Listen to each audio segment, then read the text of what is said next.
आज गुरदीप 4 बजे जो मैं शो करती हूँ उसमें एक बीजेपी के प्रवक्ता आए थे और उनका ये कहना था कि आप लोग तो ऐसे बात कर रहे हैं जैसे राहुल गांधी ने कोई जंग जीत ली हो।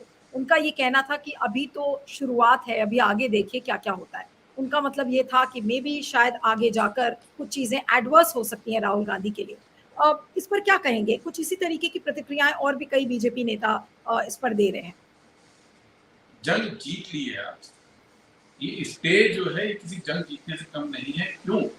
क्योंकि सवाल सिर्फ राहुल गांधी का नहीं है। राहुल गांधी को चुनने वाले लाखों वोटर उनकी कॉन्स्टिट्यूंसी के हैं। आज उनका अधिकार उनको वापस मिला है और ये अधिकार जो है ये लोकतंत्र के लिए एक बहुत बेसिक आज एक जीत हुई है। बीजेपी कोशिश कर रही है, आज राहुल जी के ऊपर लगभग 22 मुकदमे इसी तरह से फर्जी मुकदमे चलाए गए हैं। हम उन सबको लड़ रहे हैं, लेकिन सवाल ये है कि आज जो हुआ है उससे हमारी बात साबित हुई है कि भारतीय जनता पार्टी कानून का दुरुपयोग करके राहुल गांधी जी को खामोश करना चाह रही है। और अगर आज ये जीत हासिल नहीं होती तो यकीन मानिए कि सिलसिला यहाँ नहीं रुकता। संसद के अंदर और लोगों के जिनको भी जनता चुनकर भेजती है, जनता की विल जो है, जनता की मर्जी से वो वहां पहुंचते हैं, उनकी आवाजें भी खामोश होते हुए हम देख रहे हैं। और धीरे धीरे और बहुत लोगों के लिए रास्ता प्रशस्त होता कि किसी न किसी बहाने से, कोई बड़ा मुकदमा नहीं था ये बहुत छोटा मुकदमा था। इस मुकदमे पे गैर कानूनी तरीके से मैक्सिमम सजा देकर राहुल जी को बाहर किया गया संसद के अंदर से, और ना केवल संसद से बाहर किया गया, इस तरह से किया गया कि तुरंत तुरंत उनका मकान खाली करने को कहा गया, तुरंत तुरंत उनके पास से सारी सुविधाएं ले ली गई। कहीं ये ना हो, क्योंकि ये न्याय प्रक्रिया नहीं थी, ये बदले की भावना के साथ की गई कार्रवाई थी और आज इस कार्रवाई को गलत ठहराया सुप्रीम कोर्ट ने, इसलिए जंग जीतने जैसा है। बाकी जितने उनके केसेस हैं, 22 केसेस हैं, एक दो नहीं है, 22 केसेस हैं, उनको राहुल जी लड़ेंगे, वो तो डर नहीं रहे हैं। इस देश के अंदर बहुत सारे राजनेता हम लोगों ने देखे हैं पिछले कुछ सालों के अंदर, जो ईडी से, जो कानूनी कार्रवाई से, जो इनकम टैक्स से, सीबीआई से डर कर बीजेपी के सामने समर्पण कर चुके हैं। पर राहुल गांधी उनमें से एक नहीं है। पूरा देश जानता है कि राहुल गांधी के ऊपर जितने मर्जी केस लगाने, जितना मर्जी सत्ता का दुरुपयोग कर ले, जितना मर्जी फर्जी तरीके से उनको तंग करें, सजा का खौफ दिखाएं, उनको किसी भी तरह से उनके साथ मानसिक या किसी और तरह की प्रताड़ना करें, राहुल गांधी झुकने वाले नहीं है। और आज सुप्रीम कोर्ट के फैसले के बाद वो और मजबूत होकर जनता के बीच में आएंगे। लेकिन गुरदीप, एक अंग्रेजी में कहावत है that if you throw mud at others that same mud comes back to you. आज क्या वो चीज़ इस ऑर्डर से प्रूव होती है? और इसका मैं एग्जांपल आपको मैं इसलिए दे रही हूँ क्योंकि क्या आपको लगता है कि जो वॉर ऑफ परसेप्शन है उसके टर्म्स में आज Congress has played a one up on BJP through this order now? देखिए, अब वॉर ऑफ परसेप्शन से बहुत आगे बात निकल गई है। अब ये सवाल नहीं है कि किसका क्या परसेप्शन बन रहा है, अब तो लोकतंत्र के बेसिक मूल्यों पर इस देश में लड़ाई हो रही है। क्योंकि ये छोटी बात नहीं थी।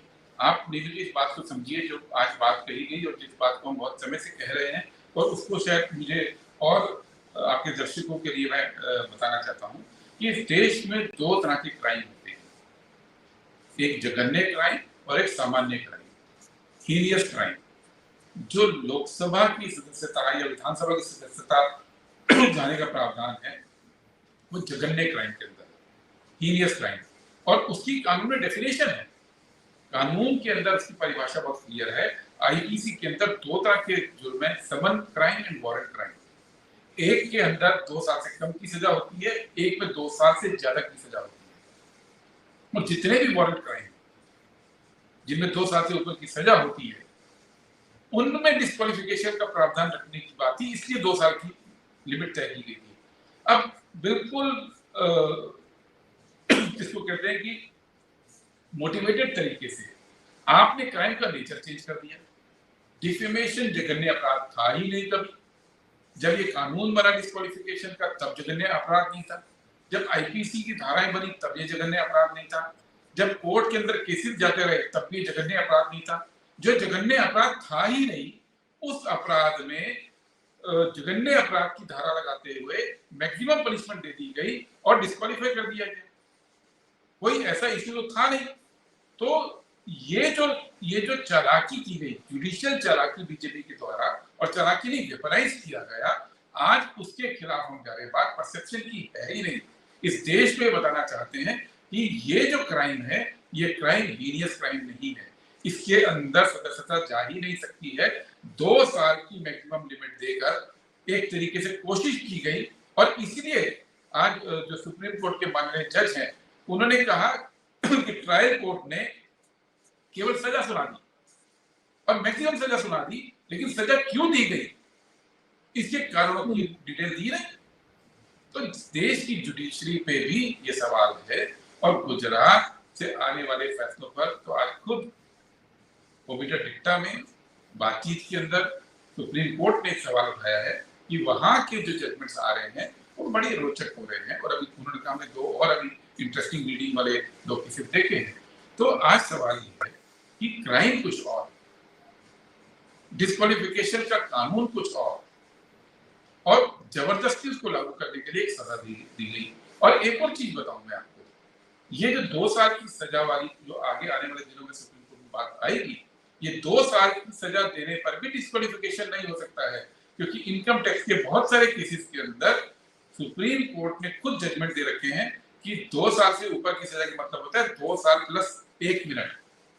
कोई भी कानून जिसमें 2 साल से नीचे की सजा है, मैक्सिमम में भी 2 साल नहीं मानी जाएगी। तो इसलिए भी अगर आप 2 साल सजा भी देते तो भी डिस्क्वालिफिकेशन नहीं हो सकता था इसके अंदर। लेकिन मोदी सरकार ने 9 साल से एक विच हंटिंग की हुई है गांधी परिवार के खिलाफ, तमाम एजेंसी लगाकर आज तक उनको किसी गड़बड़ी के कोई सबूत नहीं मिले, उनकी ईमानदारी को वो नकार नहीं सके, उनके ऊपर जितने फर्जी उन्होंने आज तक आरोप लगाए। इतना बड़ा तंत्र भारत सरकार का, इतना बड़ा तंत्र, इतनी एजेंसियां, और उन एजेंसियों को अब तो अनब्राइडल्ड पावर दे दी गई है, असीमित पावर दे दी गई है। वो सब लगाकर भी किसी भी केस के अंदर राहुल गांधी ही नहीं, गांधी परिवार के किसी व्यक्ति को आप ना तो गुनहगार ठहरा सके हैं, ना उनके खिलाफ कोई सबूत ला सके हैं। इसलिए जबरदस्ती एक ऐसे केस में जो जघन्य अपराध था ही नहीं, उसमें मैक्सिमम पनिशमेंट देके उनकी मेंबरशिप छीन ली गई थी।